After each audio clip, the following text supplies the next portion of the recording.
Shalom, nama saya Vetipora Dania Magdalena dari kelas 11 IPS 1 yang berjudul Perang Padri yang terjadi pada tahun 1803 sampai 1838. Perang Padri adalah perang saudara yang pernah terjadi di Minangkabau yang terletak di daerah tanah datar bagian Sumatera Barat. Perlawanan yang terjadi pada Perang Padri terjadi pada tahun 1833. Perang ini dapat dikatakan sebagai perang saudara yang melibatkan sesama orang Minang dan suku Medalin.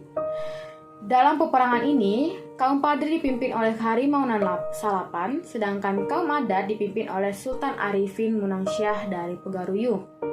Kaum adat yang mulai berdesak meminta bantuan kepada Belanda pada tahun 1822, namun karena melibatkan Belanda justru dapat memperumit keadaan sehingga sejak tahun 1833, kaum adat berbalik melawan Belanda dan bergabung bersama kaum Padri. Ya, walaupun pada akhirnya peperangan ini dapat dimenangkan oleh Belanda. Perang Padri termasuk peperangan dengan rentang waktu yang cukup panjang, namun menguras harta dan mengorbankan jiwa raga. Perang ini selain meruntuhkan kekuasaan kerajaan Pegaruyung, juga berdampak merosotnya perekonomian masyarakat di sekitarnya dan memunculkan perpindahan masyarakat dari kawasan konflik.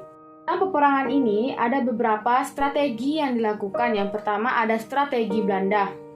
Belanda bernegosiasi dengan Padri sebagai urgensi mereka, yang dimana mereka mengalami masalah yang agak serius karena dimana peperangan ini pecah di Jawa bagian Ponegoro secara bersamaan. Belanda mengundang Padri ke gencatan senjata, yang dimana Padri yang diwakili oleh Tuanku Imam Bonjol yang akhirnya menyetujui sebuah perjanjian gencatan senjata. Mereka menyerang beberapa poin penting yang membentuk jantung pertahanan Padri. Karena penyerangan itu, Padri akhirnya kewalahan dan mundur ke daerah Bonjol. Strategi yang kedua yaitu strategi kaum adat. Dalam strategi ini dipimpin oleh Sultan Tanggal Alam, yang dimana ia tidak diizinkan menggunakan nama pagar Kerajaan Ruyung karena ia adalah sultan yang tidak sah. Tiga, ada strategi kaum Padri. Dari berbagai kekalahan yang dialami, Padri akhirnya mundur ke wilayah Lintau untuk mengatur ulang strateginya. Dan strategi yang diatur ulang yaitu mereka mengusir serangan ke Luhak Agam dan Tanjung Alam yang dipimpin oleh Tuanku Nan Receh yang berhasil dibaso.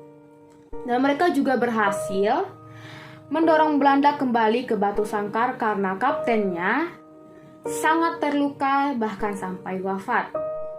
Peperangan ini berubah menjadi upaya dalam melawan penjajah karena ada bentuk ketidakpuasan terhadap kaum Padri yang dimana Belanda selalu ikut campur tangan dalam urusan masyarakat. Masuk ke latar belakang. Dalam latar belakang ini, pada tahun 1803 ada kepulangan 3 orang haji dari Mekah, yaitu ada Haji Miskin, Haji Sumanik, dan Haji Piobang yang ingin memperbaiki syariat Islam yang belum sempurna dijalankan oleh masyarakat Minangkabau.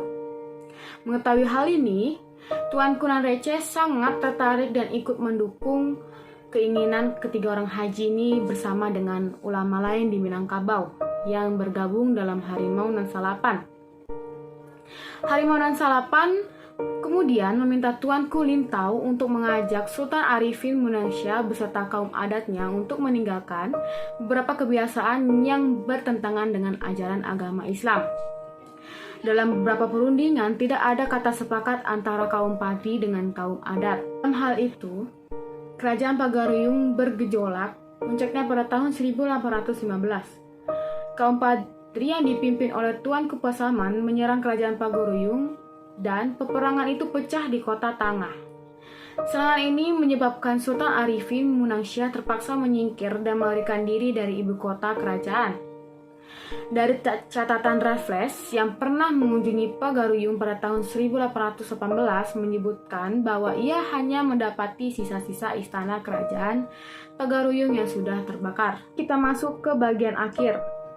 Tahun 1837, Benteng Bonjol dapat dikuasai Belanda dan Tuanku Imam Bonjol berhasil ditipu dan ditangkap. Tetapi peperangan ini masih berlanjut sampai akhirnya benteng terakhir kaum Padri yang terletak di Dalu-Dalu atau disebut juga dengan Rokan Hulu. yang waktu itu telah dipimpin oleh Tuan Kutembusai jatuh pada 28 Desember 1838. Jatuhnya benteng tersebut memaksa Tuan Kutembusai mundur bersama sisa-sisa pengikutnya, pindah ke Negeri Sembilan di Semenanjung Malaya.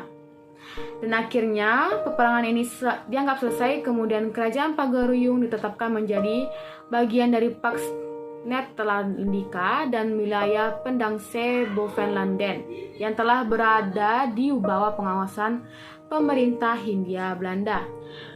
Sekian presentasi dari saya. Maaf jika ada kesalahan pengucapan dalam video ini. Terima kasih.